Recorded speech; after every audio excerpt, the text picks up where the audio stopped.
नमस्कार दोस्तों, आप देख रहे हैं आज की सबसे बड़ी 50 खबरें। आइए नजर डालते हैं उन सुर्खियों पर जो आज दिन भर चर्चा में रहने वाली हैं। शुरू करते हैं देश की राजनीतिक खबरों से। राष्ट्रीय और राजनीति। उपराष्ट्रपति जगदीप धनखड़ के इस्तीफे के बाद एनडीए नेताओं की अहम बैठक। संसद में चुनाव संशोधन बिल को लेकर सत्ता और विपक्ष में जोरदार बहस। बिहार सर विवाद पर प्रियंका गांधी का सरकार पर हमला, विपक्ष का संसद के बाहर प्रदर्शन। यूपी के गोरखपुर में पीएसी महिला प्रशिक्षुओं का बिजली पानी संकट को लेकर हंगामा, कई अधिकारी सस्पेंड। लखनऊ में नगर निगम की योजनाओं को लेकर सियासी घमासान। दिल्ली हाई कोर्ट ने ट्रैफिक नियमों पर सुनाया बड़ा फैसला। महाराष्ट्र में मनरेगा मजदूरों की हड़ताल जारी, सरकार से बातचीत की मांग।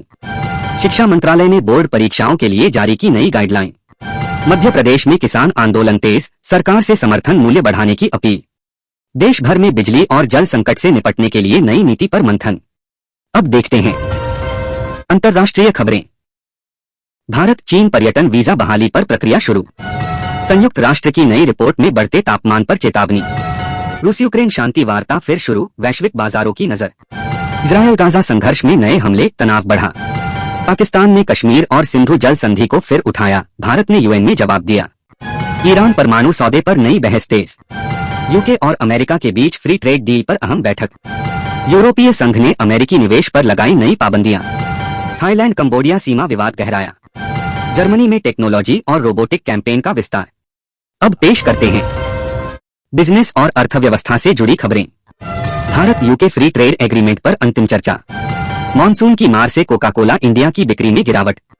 इलेक्ट्रॉनिक्स निर्यात में रिकॉर्ड वृद्धि, पीएलआई स्कीम का असर।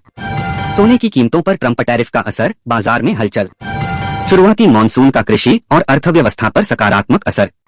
सरकार ने डिजिटल पेमेंट्स और सस्ते घरों के लिए नई योजना की घोषणा की। स्टार्टअप इंडिया को नई फंडिंग, अगले चरण के लिए निवेशकों की तैयारी। ग्रामीण भारत में मीट एक्सपोर्ट कंपनियों की बढ़ती मांग। विदेशी निवेश आकर्षित करने के लिए सिंगापुर और भारत ने बदली नीतियां। पेट्रोल, डीजल और गैस सिलेंडर की कीमतों में संभावित बदलाव की संभावना। खेल जगत से जुड़ी ताजा खबरें। ऋषभ पंत ने एक बार फिर भारतीय क्रिकेट के रिकॉर्ड बुक में अपना नाम दर्ज कराया है। उन्होंने विकेटकीपर बल्लेबाज के रूप में टेस्ट क्रिकेट में सबसे तेज 1000 रन पूरे करके रोहित शर्मा का रिकॉर्ड तोड़ दिया है। हालांकि इसी टेस्ट मुकाबले में पंत को चोट भी लग गई है। मैनचेस्टर टेस्ट के दौरान रन लेते समय वह बुरी तरह गिर पड़े और उन्हें मैदान से स्ट्रेचर पर बाहर ले जाया गया। उनकी चोट पर मेडिकल टीम की निगरानी जारी है, जिससे टीम इंडिया की चिंता बढ़ गई है। दूसरी ओर यशस्वी जायसवाल ने मैनचेस्टर टेस्ट में अपने करियर की पहली अर्धशतक पारी खेली है, जो भारत के लिए एक सकारात्मक संकेत है।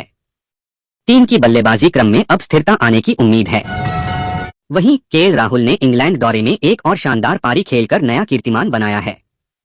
उनकी तकनीक और संयम की हर तरफ तारीफ हो रही है। एक और दिलचस्प पल मैच के दौरान तब आया जब इंग्लैंड के क्रिस वोक्स की यॉर्कर से जायसवाल का बल्ला टूट गया। इस मैच में भारत लगातार 14वां टॉस भी हार गया, जिससे कप्तानी रणनीति पर सवाल उठने लगे हैं। अब रुख करते हैं मनोरंजन की दुनिया की ओर। बॉलीवुड में इन दिनों इमोशन और सरप्राइज दोनों का दौर है। कायोजे ईरानी के निर्देशन में बनी फिल्म सारजमीन जल्द ही रिलीज होने वाली है। इस मौके पर उनके पिता और मशहूर अभिनेता बोमन ईरानी ने सोशल मीडिया पर भावुक संदेश साझा किया, do give it all your love, जिससे पिता पुत्र के रिश्ते की गहराई झलकती है। वहीं दीपिका पादुकोण ने संदीप रेड्डी वांगा की फिल्म स्पिरिट छोड़ दी है और अब वह अटली और अल्लू अर्जुन की आने वाली फिल्म का हिस्सा होंगी। खबरों के मुताबिक दीपिका इस वक्त अपने वर्क लाइफ बैलेंस को प्राथमिकता दे रही हैं।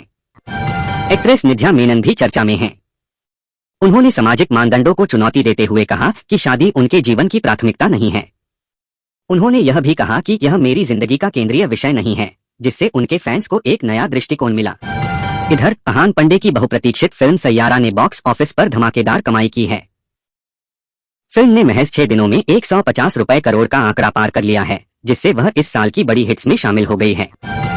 और अंत में अभिनेता दीपक तिजोरी ने फिल्म आशिकी के दिनों की एक मीठी याद साझा की है। उन्होंने बताया कि उस समय उन्हें राहुल रॉय को हिंदी सिखाने की जिम्मेदारी दी गई थी और वह आज भी उन्हें अपना छोटा भाई मानते हैं। तो ये थी आज की बड़ी खबरें खेल और मनोरंजन की दुनिया से। ऐसे ही और ताज़ा अपडेट्स के लिए देखते रहिए न्यूज़ पत्रिका। नमस्कार।